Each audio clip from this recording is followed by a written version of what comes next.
নমস্কার। আজকে অমিত শাহ এসেছিলেন আমাদের পশ্চিমবঙ্গে,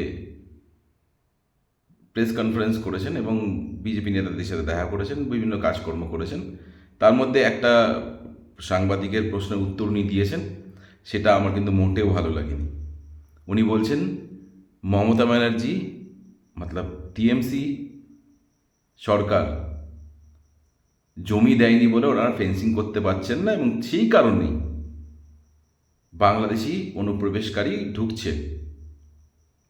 যদি মমতা ব্যানার্জি জায়গা না দেয়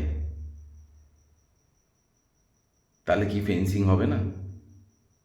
আপনি বলেছেন আমাদেরকে জিতিয়ে দিন, আমরা একটা পাখিও ঢুকতে পারবে না। তাহলে আপনারা যদি না যেতেন তাহলে অনুপ্রবেশকারী ঢুকবে। তাহলে আপনার স্বরাষ্ট্র মন্ত্রক থেকে পদত্যাগ করা উচিত। ছি,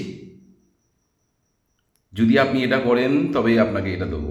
মানে গিভ অ্যান্ড টেক পলিসি হয়ে গেছে। আপনাকে ভোটটা কেন দেবো? আপনি বলে দিলেন পরিষ্কার, যদি আমরা আপনাকে ভোট না দিই তাহলে অনুপ্রবেশকারী ঢুকবে। ছি, এই নাকি আপনি অনেক এক্সপিরিয়েন্স নেতৃত্ব? লজ্জা হয়, সে মাননীয়। আপনি জিতুন না জিতুন আপনার দায়বদ্ধতা। অনুপ্রবেশকারী ঢুকবে কেন? আমাদের হকের খাবার, আমাদের হকের ফিউচার ওরা কেন নিয়ে নেবে? আপনারা কেন হতে দিচ্ছেন?